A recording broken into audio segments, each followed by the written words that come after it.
Toothworms and Spider Juice, read by Natalie Barton. Chapter 2.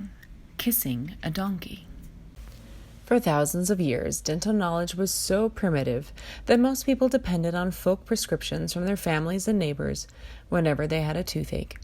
Centuries ago, a person could sit by a well-traveled road with a handkerchief tied around his face, a universal sign of suffering from a toothache, and get advice from every passerby on how to get rid of the dreaded toothworm. There would be as many different recipes and prescriptions as there were advisors. In this chapter, a few of these historical treatments for toothaches are divided into 5 basic groups: animals and insects, plants and roots, human organs and secretions, inorganic, and the transference of toothache. Many of these prescriptions and recipes sound so strange, they appear to be poking fun at superstitions or magic. But these remedies, no matter how odd or cruel, were taken seriously. Early civilizations were open to any suggestions that might relieve them of tooth pain, considered to be the worst of tortures. Animals and insects. Bee. Honey, a product of bees, was used to coat an infected tooth in the Middle Ages. People smeared their aching teeth with honey and waited all night with tweezers in hand, ready to pluck out the toothworm. Honey used alone or in combination with other ingredients was considered one of the oldest folk medicines against toothaches. It is mentioned as a dental treatment in an ancient Egyptian medical scroll known as the Ebers Papyrus. Donkey. In ancient Greece, donkey's milk was used as a mouthwash to strengthen the gums and teeth. In the Middle Ages, in Germany, kissing a donkey was believed to relieve a toothache. Fox. Also during the Middle Ages in Germany, it was said that if your teeth bothered you, you should run around a church 3 times without thinking of a fox. Frog. Besides spitting in a frog's mouth for toothache relief, these web-footed creatures were applied to a person's cheek or to the head on the side of the ailing tooth. Hog. Take a piece of the stomach of a newly butchered pig, wrap it in a rag, and apply it to the gums for 30 minutes. Louse. Drill a hole in a dried bean and place a living louse in it. Close the hole with wax and suspend the bean from the neck.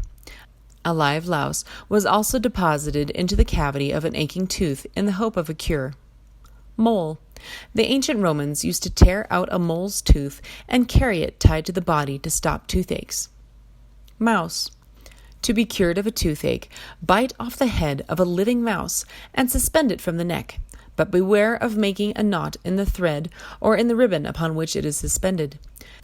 To have good teeth, eat from bread that was gnawed by a mouse, especially at the very place that shows notches from the rodent's teeth. Owl. If you pick your teeth with the nail of the middle toe of an owl, toothaches will never occur.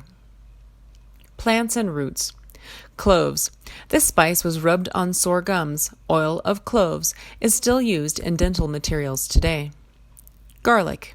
The ancient Greeks considered a mixture of garlic, the resin from pine wood, and incense to be a good remedy for toothache. If kept in the mouth, the ancient Chinese had a favorite prescription of roasted garlic mixed with horseradish. This was made into a paste using human milk. The paste was rolled into pills and inserted into the nostril of the opposite side of the aching tooth. Henbane. This plant was used from earliest times as a fumigation for toothaches. Its seeds were mixed with sheep tallow to form small balls. The person would stand or kneel near a brazier, a pan holding burning coals, and hold a funnel with a large opening over the fire and the small end directed towards the tooth. The seed balls were dropped on the fire. The burning vapors that entered the tooth were supposed to drive out the worm. Onion. In the Middle Ages, a slice of onion was applied to the ear on the side of the aching tooth. Parsley. A root of parsley was hung from the neck in the Middle Ages as a talisman against toothache. Rye. Rye flour wrapped in a small linen bag and heated was tied to the cheek in case of toothache. Human organs and secretions. Bones. Go silently at midnight into a churchyard and bite the bone of a skeleton. It was recommended that the bone of the right thigh be rubbed on the aching tooth. Fat. An aching tooth should be rubbed with human fat for relief. hand. Touching the aching tooth with the hand of a dead person was considered powerful magic, granting immediate relief. Lips. A safeguard against toothache was to kiss the lips of an infant before it was baptized and kissed by anyone else. Teeth. Touching the aching tooth with a dead man's tooth was a remedy tried during the Middle Ages and later. Urine. The first urine of the morning was used as a medical mouthwash from ancient times through the 18th century. Inorganic. Arsenic. The ancient Chinese made arsenic into pills and placed them near the aching tooth or into the ear on the opposite side of the tooth. Iron. Relieve a toothache by inhaling fumes produced by pouring oil on red-hot iron. Lead.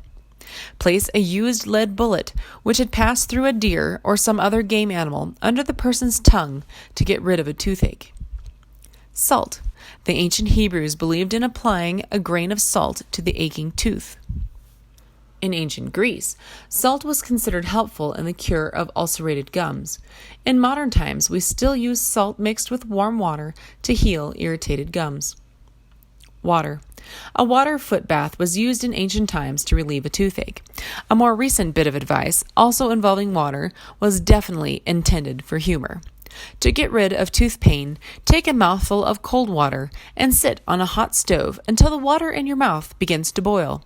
You won't feel any pain in your tooth by that time. The transference of toothache. Besides the toothache remedies listed above, there were other practices designed to transfer the demons causing a toothache from the sufferer to some other object. Trees were the most popular receivers of transferred toothaches. In toothache transference, the demon was obtained by poking the gums with a nail or splinter until it bled. Then the blood-stained nail or splinter was hammered into a tree. The demon would lose its power because it was locked in the tree with no hope of escaping and returning to its victim. This method was used for other conditions of ill health in addition to toothaches. The use of a coffin nail or hobnail for transference was common among the ancient Romans and throughout the Middle Ages. In some countries, the following phrase was recited while driving a bloody nail into a tree. Nail, I complain to thee. My tooth, it bothers me. In me it leaves, in thee it stays. It won't have anything to do with me forevermore.